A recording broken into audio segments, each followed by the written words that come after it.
There are certain rules that one must abide by in order to successfully survive a horror movie. For instance, number 1, you can never have sex. No. Big no-no! Big no! I'm a dead man. Keep him in popcorn. Sex equals death, okay? Number 2, you can never drink or do drugs. No, the sin factor. It's a sin. It's an extension of number 1. And number 3, never, ever, ever, under any circumstances say, I'll be right back. Because you won't be back. I'm getting another beer. You want one? Yeah, sure. I'll be right back.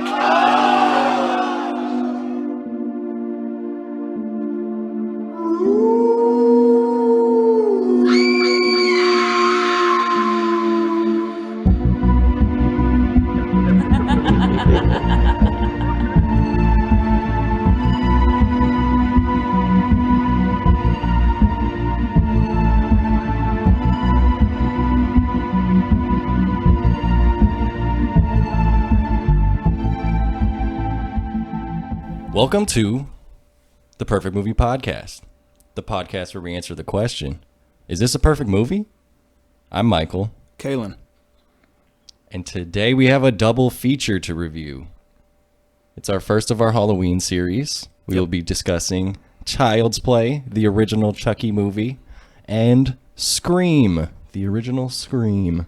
Two icons of the slasher genre. For sure.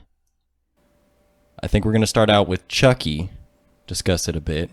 So, opening thoughts on Chucky. I'll start. I'm just going to say, I guess I've known of Chucky. I think I've seen this movie before I watched it recently. Didn't really stick in my mind that much. I think I saw it when I was much younger, and the idea of creepy doll was more creepy and less funny to me. Yeah. This kind of reads like a comedy to me now that I watch it. Yes, absolutely. But I don't know. I thought it was okay, but it took too long to get to the fun Chucky bits, and maybe I'd actually like the Chucky sequels more because they feel like those are the ones that really embraced it. Like Chucky's a maniac, and let's just have fun with that. I think Chucky is more of the protagonist in the later movies than this one. So, I mean, they're introducing that character, so I guess it makes sense. But how do you feel about Chucky? I didn't grow up with the movies, but I knew what Chucky was, and just the idea of what Chucky was terrified me as a kid. I remember being on the bus, and like the kids would always tell me about these movies, and I just used to think they're the scariest shit ever. And then I finally watched it, and I was like, this is pretty bad, and the least bit scary. But I think I enjoyed it for what it was, and its place in horror. You know, it's pretty. I guess it's solidified as a classic now. So the concept of a serial killer voodoo magicking himself into a doll and then just being trapped in this doll for eternity is kind of funny. It's funny. It's so I love that they embrace the over the topness of it. Yeah, they do it already in the first movie, and I think by the time you're getting to like the Bride of Chucky and like the Chucky sequels, they're really the seed just of Chucky and stuff. Yeah, they're all the way in it. Well, then it just turns into a straight up comedy after these ones. I think I've seen the Seed of Chucky, and that's literally just full on satire. So, all right, let's move on to the performance test. It was the performance of a lifetime. The performance test is where we talk about our favorite performances, actors, characters, and moments. We kind of have a main three. Oh, and the kid, who I didn't even write down because I hated the kid. Andy, played by some guy named Alex, I believe. But we have Brad Dourif as Chucky, who is also, you know where we've seen him? He's Grima Wormtongue from Lord of the Rings. All right, and then we have Chris Sarandon as Officer Mike Norris. You know where we've seen him before? I've seen his face before, but I can't put a name to it. He's Prince Humperdinck in The Princess Bride. Yes, he is. So we got Grima Wormtongue and Prince Humperdinck fighting over Catherine Hicks. You know where we've seen her? No. She's the mom in Seventh Heaven. Have I you don't seen think I've Seventh seen Heaven? Seventh Heaven. Oh, maybe it's a little. I know her face though. I've seen her before. She's pretty recognizable. I'm kind of shocked you haven't seen that because that's like one of those shows that my very Christian family would let us watch because it's about like a pastor and his family and their million fucking kids. I'm sure I've seen it once, maybe. It's very relatable. Okay. And then the guy who plays Andy, is he one of those tragic child stars too, or? I don't know if he's tragic. I didn't read up on him at all, but his IMDb picture is just him holding a Chucky doll. So I imagine, So I he's imagine, just riding on this. yes, like- he's one of the. He doesn't have hardly any other credits, and they're all from him as a kid. And Okay. I imagine he's just one of those guys at those sad conventions that's like standing behind a booth signing Okay. signatures for like $50. I seen a clip of The Curse of Chucky. I've never seen that movie, and that's one of the newer sequels or whatever. Oh, I lied. He does come back for all the Chucky sequels. And he's like, Chucky's head is mounted on like a wooden board, and he's just torturing him, I guess, for the rest of Chucky's life. Like, it's so bad, but whatever. Look, Andy, I found to be very annoying. And the thing with this movie is it's about an hour and 20 minutes long, and there's like 50 minutes before the Chucky really hits the fan. Yeah. It's a lot of teasing the Chucky. Yeah. And I wish, you know what, I'm not going to get into this. This will be for Let the Hate Flow Through You. But let me just say, Andy, don't like him. I don't even, like, as far as kids, actors, just every fucking line is the same. Oh, mommy. Oh, Mommy. no. Mommy, like, just like, or the scene that really pissed me off was at the end when Chucky is like, he's burned up to a crisp, and then he's like, his body is gone, and then Andy's just standing there, just mommy, mommy, and his mom's in the next room. Right. I'm like, bro, yell something. I don't know, run in there, like. The one scene he actually did good acting, I thought, was when he was beating the shit out of Chucky. Like, Chucky, why did you lie to me? Chucky, say something. I thought he was good in the scene where he was in the In the chair? no, he was in the whatever the mental health facility, and he was like beating on the door because he's like, Chucky's gonna kill me, and then he starts crying. I was like, oh, that's pretty convincing, you know. But so I don't think he was that bad, but I understand what you're saying. I don't know. Nobody. The real shine of this is Chucky. Is Brad Dourif when he's alive, and then again when he's in the Chucky doll. He has a lot of fun. Deliciously evil. I love like when Chucky really like awakens and shows his true nature after Catherine Hicks comes home. The kid's been put away to the mental asylum, and she comes home and she picks up the box, and the batteries fall out. So she's like, "Oh shit." And then so she flips Chucky around and looks at his batteries, and he turns around and he's like, "Hi, my name's Chucky." His head just like does a full 180. And Yes. like, And then I'm she- Chucky, want to play? She drops him and she starts the fire and she's gonna throw him in the fire, and that's when he wakes up and he's like, "You fucking bitch! You fucking dumb slut! I'll teach you to fuck with me!" The scene that cracked me up was, remember he was on the elevator and he was pretending to be the doll or whatever. He was just sitting there and the old couple walks on and they're like, oh, some kid left their doll in here. And then as they're leaving, the old lady turns around and is like, that's an ugly doll. And he's like, fuck you. Like all the fun to be had in this movie is really in the last 30 minutes as Chucky gets to do his Chucky shit. Yeah. Just with glee. Yeah. When he goes to the voodoo man and he starts fucking with him. That guy was awful. Also, God awful. They didn't kill the black man first. No, they didn't. They Which threw is a white surprising lady for out the the window. time. Oh, yeah, they did. Progressive. Progressive for the 80s. Like, Wait, Drake meme. Violence against black people? Don't like. Violence against women? Yeah. But for real, Chucky's the show. And my main issue with this movie is that it takes so long to let Chucky steal the show. yeah, I totally agree with that. And as far as characters, that's about it. I mean, there's like... like the officer, what's his name?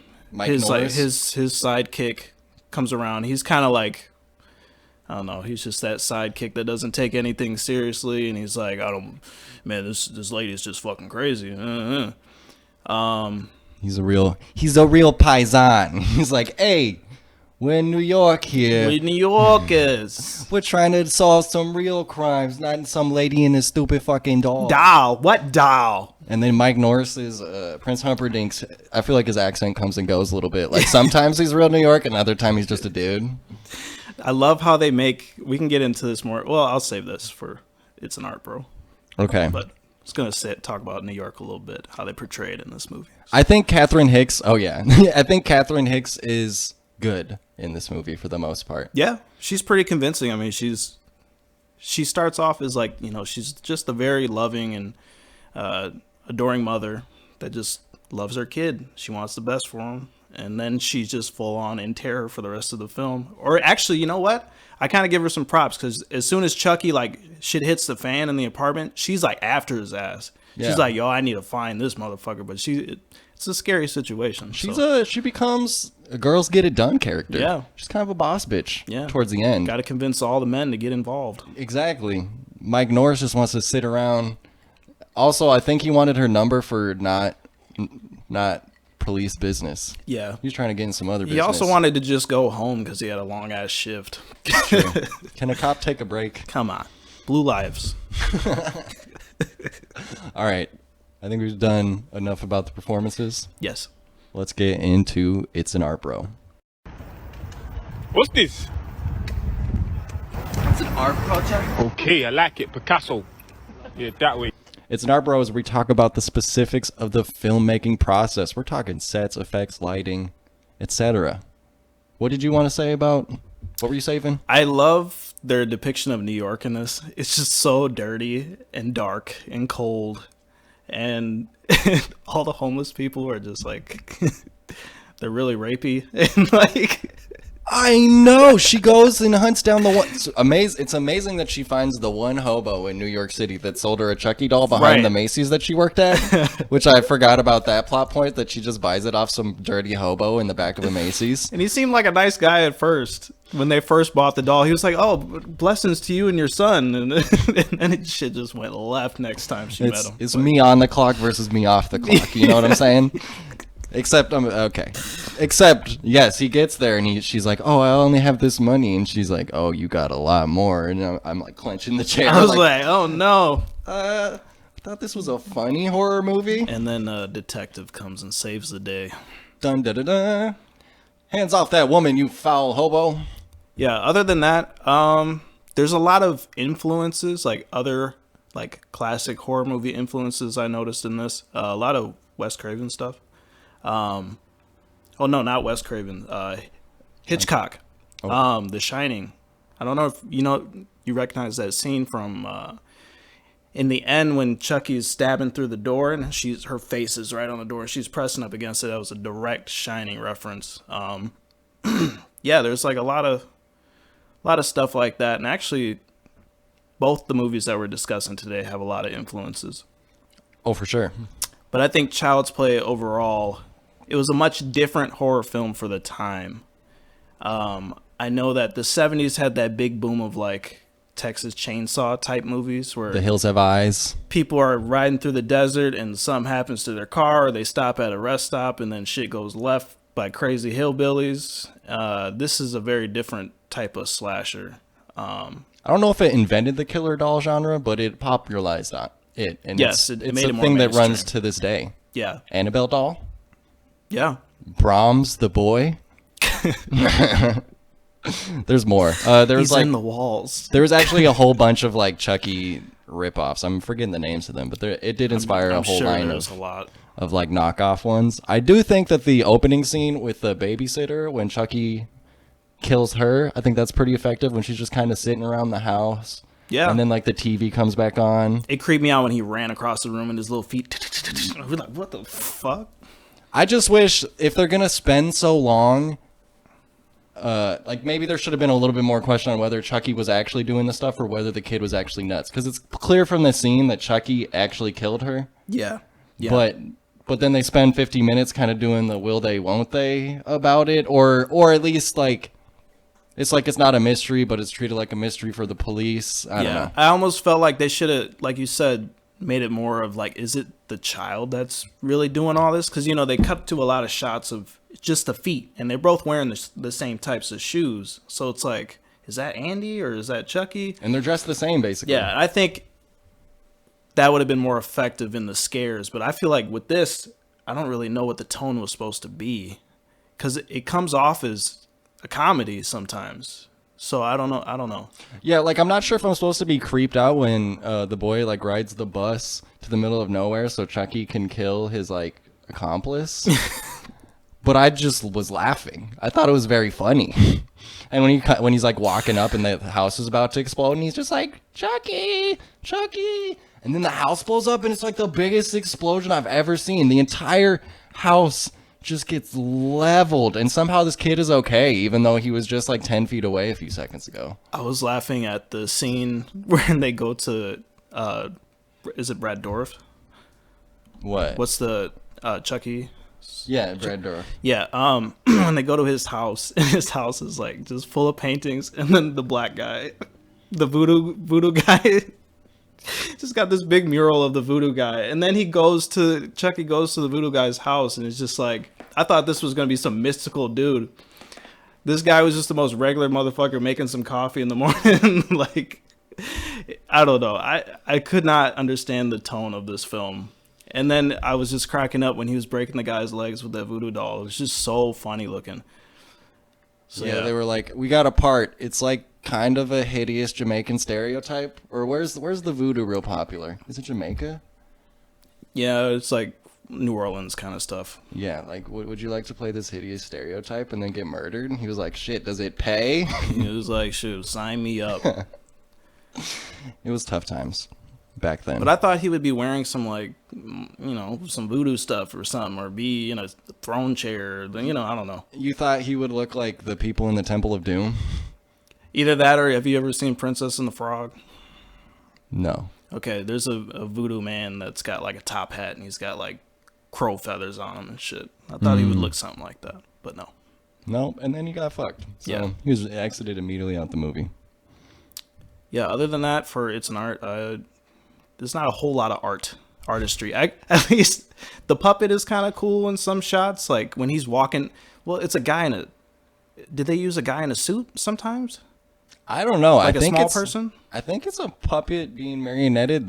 They clearly didn't have a lot of time to do whatever effect they were doing because they use a lot of the like camera. I wonder if that's like I mean, it's obviously supposed to be like Chucky running through, like Chucky vision, but I wonder if that's supposed to be a reference to Evil Dead. Oh yeah, Because that's how the Evil Dead ghost moves around. Yeah. But also, it's just an easy way to shoot a puppet or s- whatever. or- A small person if you don't want to use your puppet all the time. doll cam. Yeah, Yeah. But it's... yeah. The puppet was fine for the time. I appreciate that they fucked it up completely by the end, and Oh, it's all yeah. black. I forgot that they go that crazy with it. I thought. Oh, go ahead. I just liked when he brings the doll in, and then he gets strangled through the vent. His body crawled through the vent. That was great. The most ridiculous scene. Like, how did he get in the vent like, that quick? Chucky's smart. And then he was like, fucking kill him, murder him, talking to his body or whatever. He's like, fucking kill them all, kill him. No, he was telling the officer to shoot him in the head. No. Oh, 'Cause no, he no, was no. trying to shoot the body. No, that was Chucky saying that to his body. He was like really? talking to his body, like, kill them all. Like, so ridiculous, man. Chucky's OC. All right. Shall we get to Let the Hate Flow Through You? Yes. Good. Use your aggressive feelings, boy. Let the hate flow through you. This movie sucks. I don't think it sucks, but it's pretty boring for like 50 minutes. It's not a lot going along, and watching a not great child actor muddle his way through New York. Who let that damn kid on the train? Yeah. Yeah, they definitely could have found somebody better. He was not Kid from The great. Shining was better. And it might be the direction. It's just like every line is, oh no, it's Chucky. Oh, it's this. Oh. It's all got that whiny ass tone. It's like, shut the fuck up, Yeah, child. it's pretty bad. I mean, like you told me earlier today, you're like, we're gonna be reviewing a movie. This is a movie. They certainly assembled pictures into forming a film. This is the movie of all time. It is a movie. And like I said, it's almost like you could like watch the scene where what's her name gets killed, like the first kill, and then just like fast forward to when Chucky wakes up, and that's like all the fun bits. There's about 40 minutes in the middle that's like it's a grind. Yeah. I would have shut it off if I didn't have to watch it for this. Yeah. It did not age well. I don't think. It did make me curious. I might watch a Chucky sequel sometime. This kind of reminded me of. Do you remember the old It film? I mean, I haven't seen it, but I know which one. It was like a mini series that came out on some TV station. It kind of had that feeling to it where it's like this is trash, but it's fine for what it is. I guess I can see people back then watching this and be like, "Oh my god, this is a doll chasing around a kid. We've never seen this before," kind of thing. But we're so inflated by all this kind of stuff now, where it's like seeing something that's this old is like, yeah, whatever. Yeah, it's not a new concept, so I don't know what else would carry it. Right. It's not a new concept to us, at least. Right. Although I bet, I was saying the will they, won't they about the characters. I haven't looked it up. I did watch the Scream trailer, but I bet the trailer for this was like, the doll, it's alive. Yeah. And it's coming for you. So it probably was like spoiled before they even entered the theater. Yeah. And that's the most disappointing aspect, that this could have been executed a lot better. Yeah, I think if you had a little will they, won't they about the like, is the boy committing the murders, is the Chucky doll committing the murders, and then you reveal it at the same time, I think that can keep my interest a little more. It's just a lot of me waiting for the Chucky fun to happen. Well, like, I think we have to remember the times too, because it's like this is around the time The Exorcist came out, and not long after The Exorcist came out. And there's a lot of controversy back then with horror films in general, especially from like the religious media. These types of movies got boycotted, and I believe I was watching a review on this, and this film did get boycotted. I don't know the specific reasons for it, but just the concept of a child and a doll, or a child being the centerpiece in a violent film. Isn't The Omen around this time too? I think that involves and Rosemary's Baby, and I don't know. I mean, there's all those fanatics that were tripping about these kinds of things. So it's like I could see that behind the scenes, maybe there was some misdirection where it's like, oh, we're gonna make this a psychological horror film, and then somebody else is like, no, we need more comedic elements. We need to lighten this up a little bit. It's too violent, and I don't know. It's interesting, and this is a classic film. I mean, Chucky is an icon. Yeah, I am, like you said, I am interested to watch the other ones now after watching this, but this one didn't do it for me. All right, so we're gonna save "Is This a Perfect Movie" to the end. We'll do both movies at the same time, although I think you can tell from this where this one might end up. But let's move along to Scream, directed by Wes Craven. Yes. The director of the first Nightmare on Elm Street, along with the original Hills Have Eyes. He's kind of a horror icon. He's one of the many answers to that guy on Twitter that was like, damn, Jordan Peele's made 3 great horror films in a row. Who has made 3 great horror films? Tell me you can stand up to Jordan Peele. People were like, Wes Craven, John Carpenter. Like, listing off all kind of names. This is not a new thing. People on Twitter are stupid. They're so caught in the moment. Yeah, expand your horizons a little bit. Look towards the past for some answers, my friends. If we don't look at history, what lessons can it teach us? Anyways, this movie, opening thoughts. I think I'd seen this one other time, but I probably wasn't paying attention or had the capability to appreciate it the way I did when I watched it this time. But I will say, this is a much better movie. Yes. I liked it a lot. Yes. Kaylin, what do you think? This is one of my personal favorite slasher movies. I think it's right under Halloween for me. Yeah, I love the energy in this film. I love the characters and just the whole vibe of it. It's just got that nice 90s vibe, and everything's fun. It's not completely miserable. You know what's the key? When we were complaining about the pacing of Chucky, there is no pacing problem at all with Scream. It starts off with the amazing first kill scene with Drew Barrymore, who's like a misdirect. A lot of people, I think, walked in this movie thinking Drew Barrymore was the star. Yeah. And she gets off in the first 15 minutes. Yes.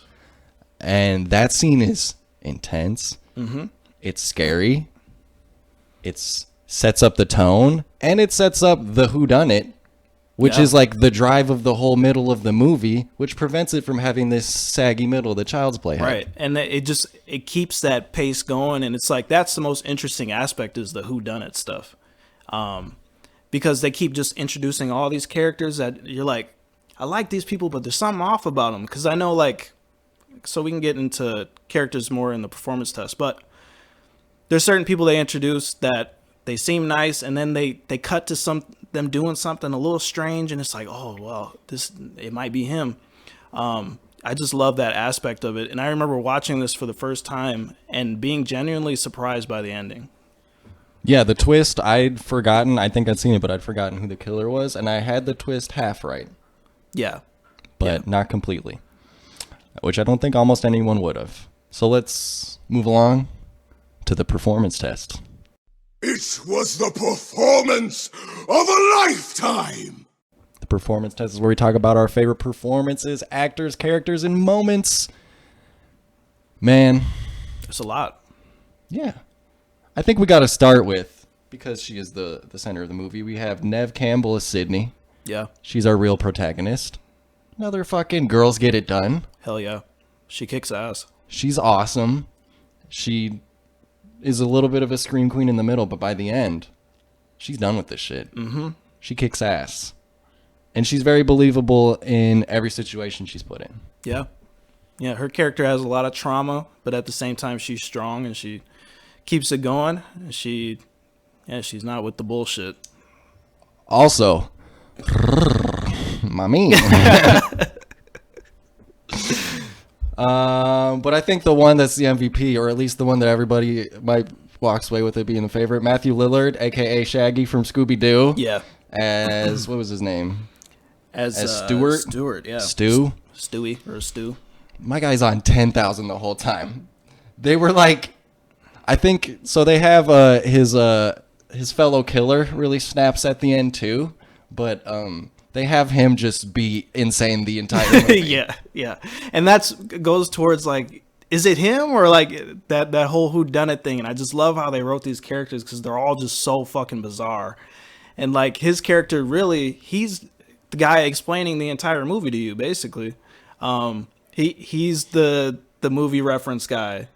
Every conversation that he has, he's like, or when they're talking about who's the killer or whatever, he's like, these are the motives. Have you watched fucking Prom Night or like Halloween or Hellraiser, all this kind of stuff? And yeah, his character is just fantastic.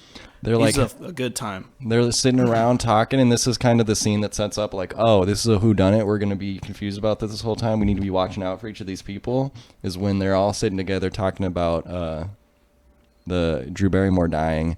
And they're like, how do you even gut someone? And he's like, slit him belly button to sternum. Like, He didn't say that. Okay. No. I got these characters mixed You're up. confusing him with movie buff guy. Yes. And I is- fucked up on that. Randy, Jamie Kennedy. Okay, Stu. I apologize for that. Stu he's nuts. He's just nuts. And like every line reading is weird and bizarre. And you're like, what is up with this guy? Is this guy just like undiagnosed ADHD plus like something A else? handful of other things. Plus maybe doing some weird drugs? And he's always like sticking his tongue out. Yes. Or something just real weird. I mean, he pulled a hot chick, so he's doing something right, I guess. But yes, Randy is the guy I started suspecting in the middle of the movie. When he's in the movie shop, not Stuart, Randy, Jamie Kennedy's To character. reiterate, Randy is the movie buff guy. Yes, and he works at the movie store, and he's like he like knows everything. Yeah. And the killer at the beginning is asking a bunch of. He's like, "You want to play a game? Let's do movie trivia." Yeah. So I'm like, "Oh, it's got to be Randy." It's got to be Randy. It's not Randy. I don't think we'll spoil it till. Well, we're gonna have to spoil it while we discuss this character. If you haven't seen Scream by now, I would recommend go watch it. Don't let us spoil it for you. Like genuinely, I Yeah. think it's an excellent movie. Go watch it. Spoilers abound from here on. yes. And then we have our guy Billy, who we played by Skeet Ulrich. Skis Ulrich. Oh, I see what he's you're a saying. Skis. He's fucking weird. I heard they casted him because he looks like young Johnny Depp. I don't know. He looks gross. He looks to me. I was like, he looks like Leo DiCaprio with a prison record. Okay. You know, he Yes. just looks like he has like a fuck doll at home or something. You know, like there's something wrong with him. Yeah. And he's gross from the start, and he's your number one suspect. Yeah. And guess what? It's warranted. You're fucking right. But the Yeah. twist is, him and Stu are working together. Yeah. And that's when the movie really gets interesting. And I love, like, the fact that they talk about motives and stuff.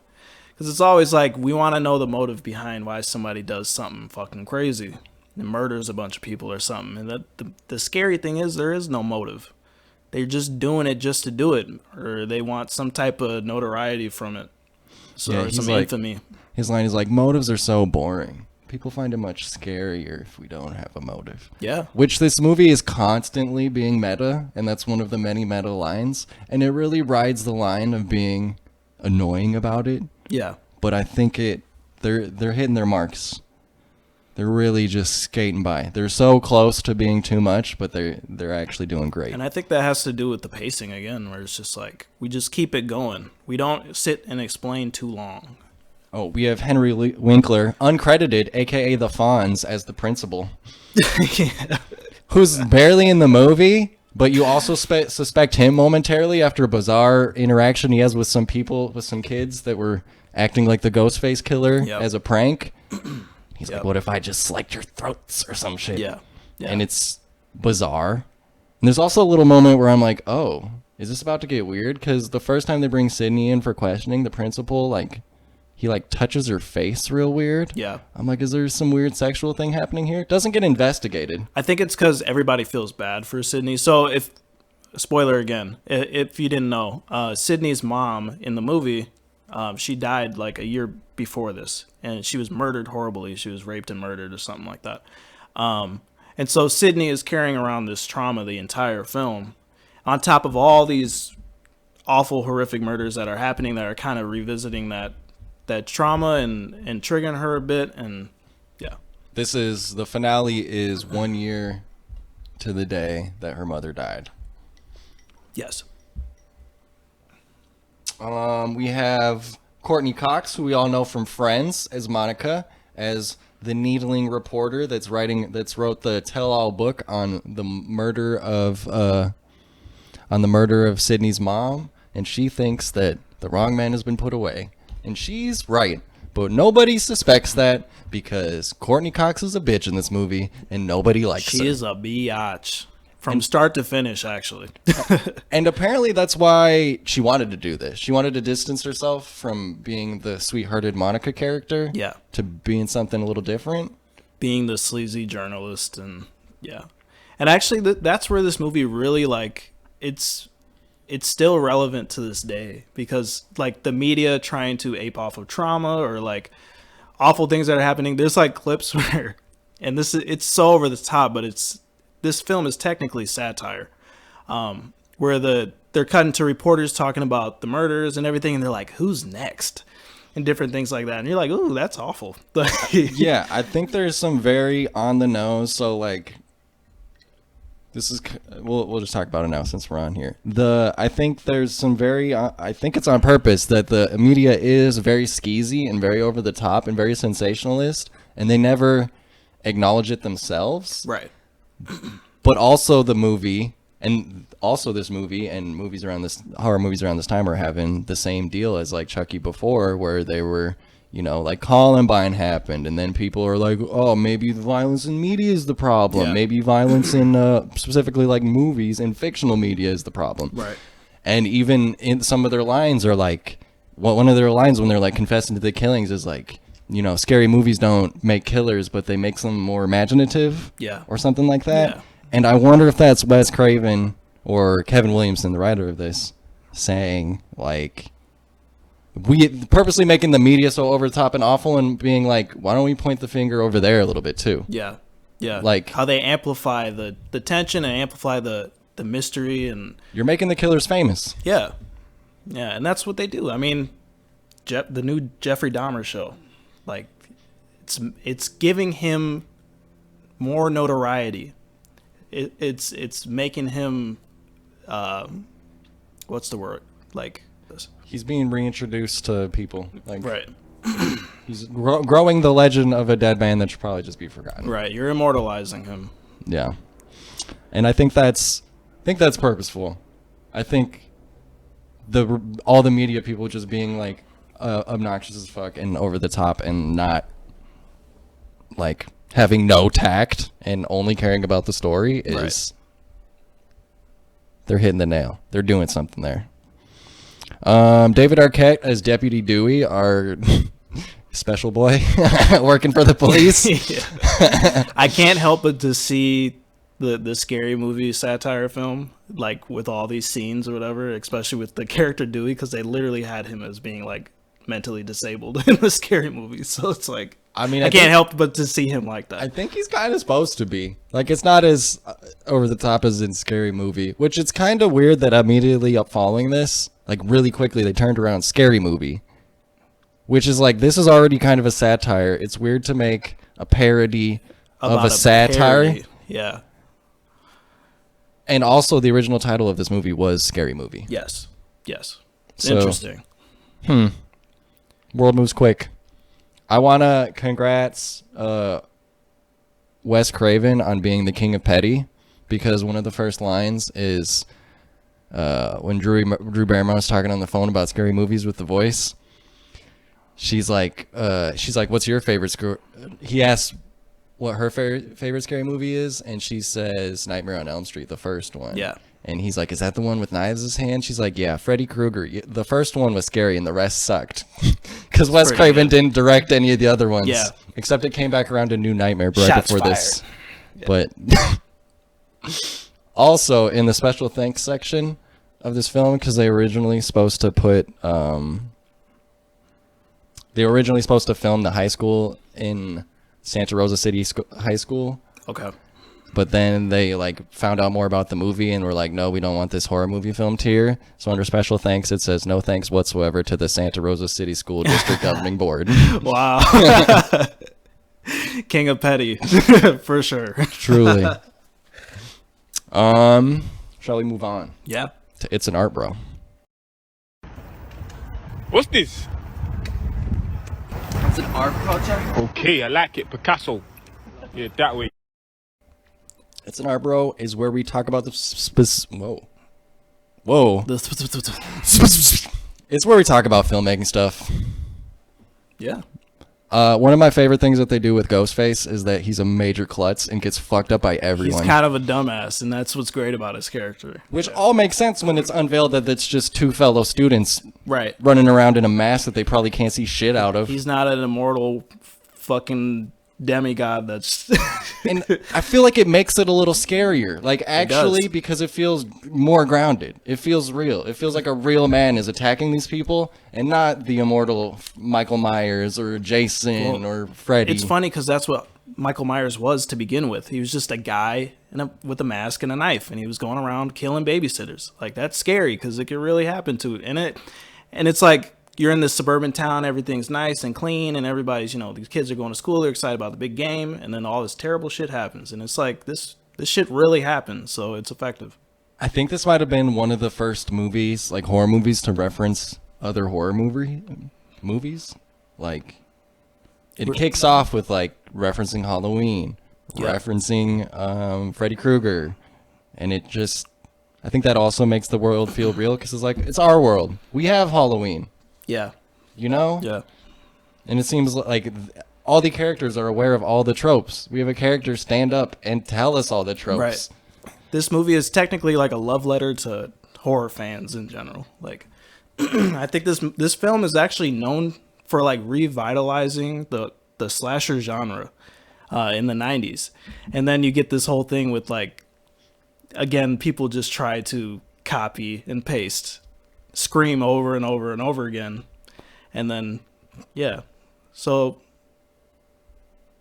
there's 5 Scream sequels, and then there was movies that just tried to be Scream. Like, I think it's I Know What You Did Last Summer. Yes. Written by the same guy. Co-written by the same guy, at least. And that came out, like, the next year, and it's very much the same concept. Like, high schoolers have to have a whodunit about who's the slasher killing people. Right. And there's a bunch of plays on that. Yeah, it's Everybody- actually the quality of it. I mean, I did watch it at UHD, but the quality was really good, surprisingly for that time. Yeah, everything was filmed very nice. There weren't too many like artistic choices, It's not a showy movie in No. the visual department. but I think they did take a lot of inspiration from what came before as far as like shot selection and just, I mean, being in a house and being chased by a murderer. I mean, that's happened so many times before. I mean, that all comes at the end where it's like they're trapped in a house for the entire third act. And that's where the really fun kills come into play. Like the kill in the garage was really fun. A lot of different things where it's like, or the kill with the news reporters, her video guy gets killed in the van, and just all this stuff is happening, and it's a cool setting, and it's fun, and it makes it fun, and that's what I like the most about the film.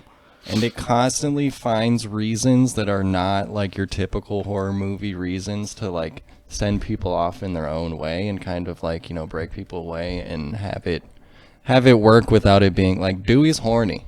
Yeah, He's gonna run. He's more concerned about getting with Courtney Cox than he is about this. yeah. He wants know? to fuck her more than he wants to kill her. So, to put it blunt. Also, they set up like on how they're gonna get the rest of the party to leave before. Like they kill the principal, and then they set his body up somewhere in the football field or something. He was like tied to the goal line or whatever, and then it gets announced at the party, and everybody's like, "We got to go see that shit," and then they run off. Which is like pretty morbid, pretty weird teens. But then it leaves the core characters, and it's a good way to like, okay, now we can center back in on these characters and get them in these fucked up situations. Oh yeah. The opening scene is iconic. Kind of said it before, but Yeah. like, that's how you draw people into your movie. Is you kick it off with a bang, shock them, horrify them. And the design for Ghostface, it's very iconic as well. It's very simple, and it's just a Halloween costume and a plastic knife, and it's a cool costume, and that shit is everywhere to this day. Go to a Spirit Halloween, you'll see his costume right there in the front.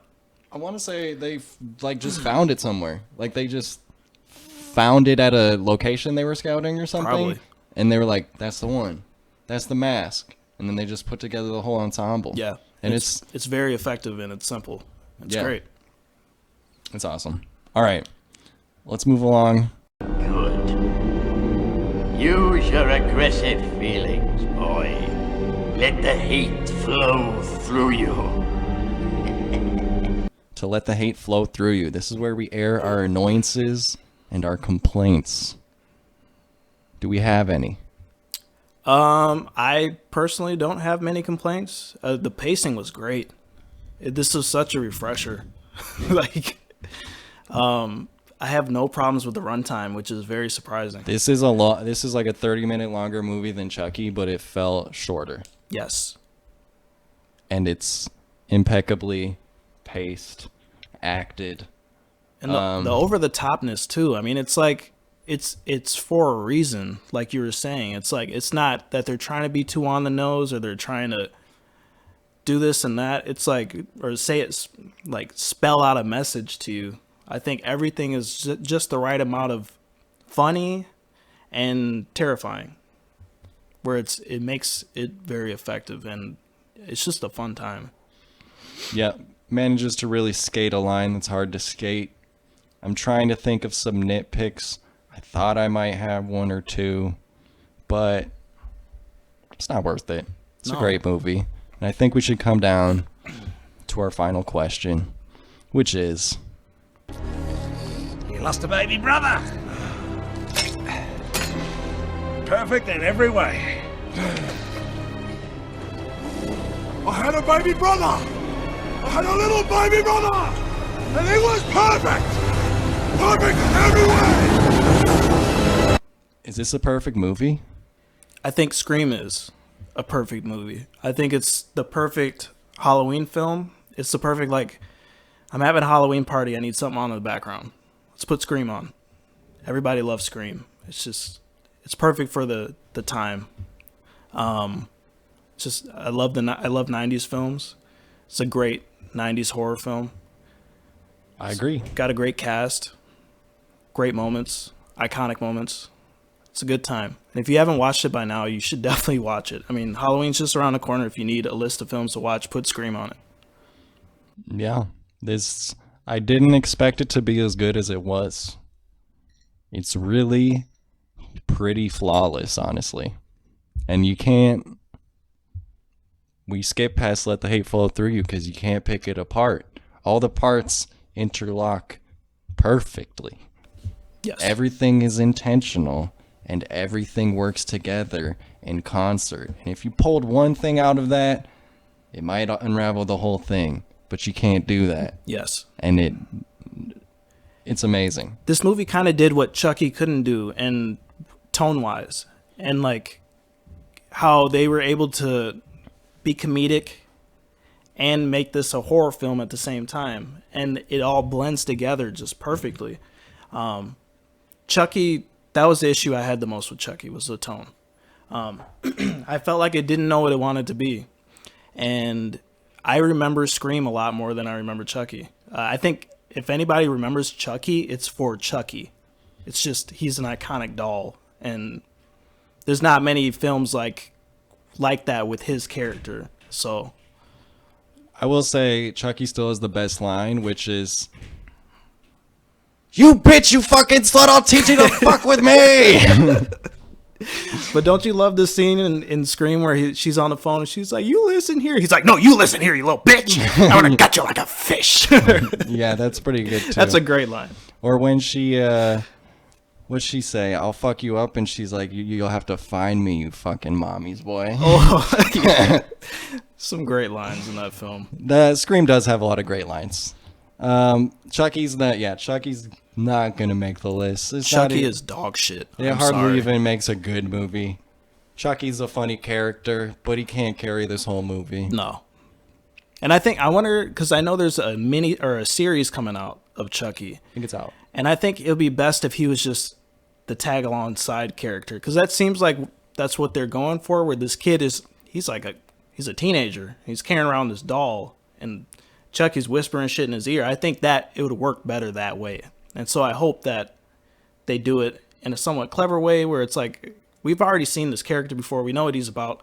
Let's make it a little different, you know? You know, I do have some things for Let the Hate Flow Through You. Wait. Both these movies commit the cardinal sin. Actually, they didn't. They're sequels. Where their sequels are named the exact same fucking thing and making it impossible for me to figure out where to stream it and which movie I'm finding. Well, isn't there a Scream 2022? Yes, and it's just called Scream. Okay, so... And there's a Child's Play from like 2019. And are they doing the thing with the Halloween remake or a soft reboot where Jamie Lee Curtis comes back? Because I know...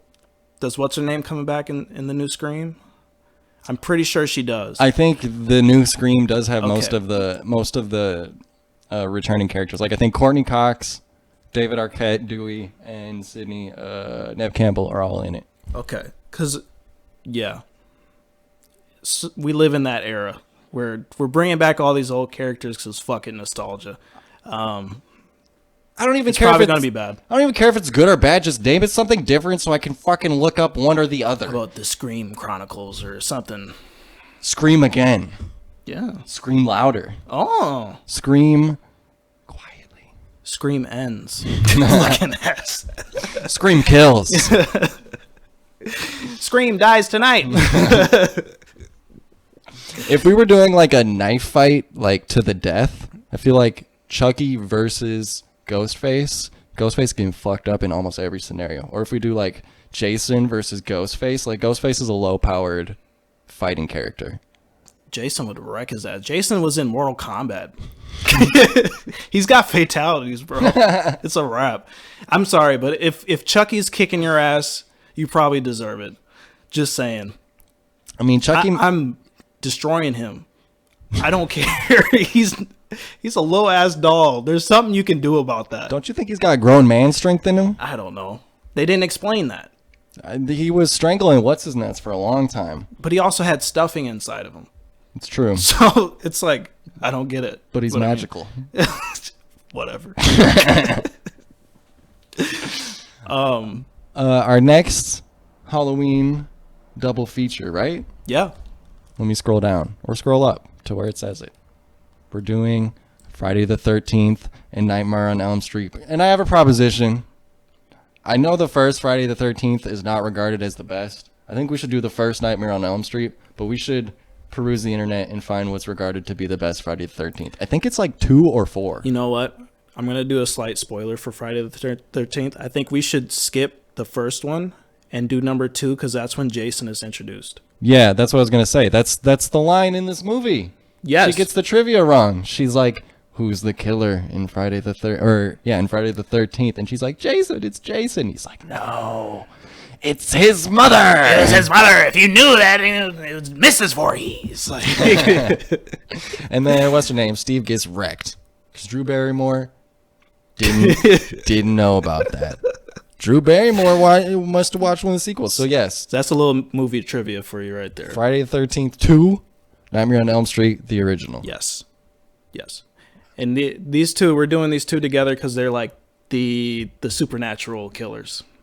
Yeah, I mean, Child's Play is kind of a supernatural killer. It just feels like, I think Nightmare's going to be kind of funny. I don't know if Friday has any humor to it at all. I think the first Nightmare on Elm Street is played kind of straight. Okay, they get goofier later. Yes.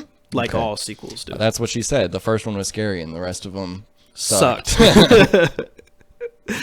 So look forward to that. The Halloween series continues. And then should we talk about our last episode or should we save that for a later date? The last episode in the Halloween series? Yes.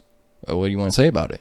So we're going to do, and I was going to ask you about this. We're doing the original Halloween. And I was wondering, should we do Halloween Ends as well? Like a capstone. Wait, when does that release? The 16th? So it'll be out by then? Yeah, it'll be on Peacock. It'll be free too, so I mean, fuck it. I got the cock. I got the pee. I don't actually have it. You know what they're putting? They're making a Community movie and it's releasing straight to Peacock. Really? It was like a prophecy. Abed runs away and he goes 6 seasons in the movie. Oh yeah, they did say that. And they do now have 6 seasons in a movie. I'm not gonna watch that. I know you will. I will watch it, but I'm pretty sure it'll be terrible. Yeah. So I might get the Peacock. Anyways. The Office is on Peacock too, so. Yeah, well, it was on Netflix for forever. I'm not going to subscribe. Like, I'm not going to get an Office subscription. I think you can get the first couple of seasons for free. I've seen The Office a million fucking times. I mean, The Office is like, we just put that on in the background. Yeah. Yeah. So anyways, maybe we can make it a double feature, Halloween and Halloween Ends. Since we're kind of doing the double feature thing all true. October. Does that mean we need to do a double feature for the 22nd? For Hereditary? Yeah. Should we do, Like another... Oh, can we do Hereditary and what is the one, Malignant? either Malignant or I was going to say The Exorcist. Well, Malignant's going to be a completely different thing, but I just wanted to do like a newer movie Okay. to Dude. pair with this. Either, yeah, we could do Malignant or we should do one of the Conjuring type films. I think we should do that. Hereditary and The Conjuring. We can talk about it. Yeah. We'll hash it out. We'll Yeah. tell you next episode. But just be looking forward to that because it's fun. This is my favorite time of year. Spooky. Spooktacular, man. Also, I have a movie for our November run because Dakota was watching movies after we watched Scream, and he put on Blair Witch Project 2, Book of Secrets. Oh, wow. It is a hideous abomination, and we should talk about it. We definitely should.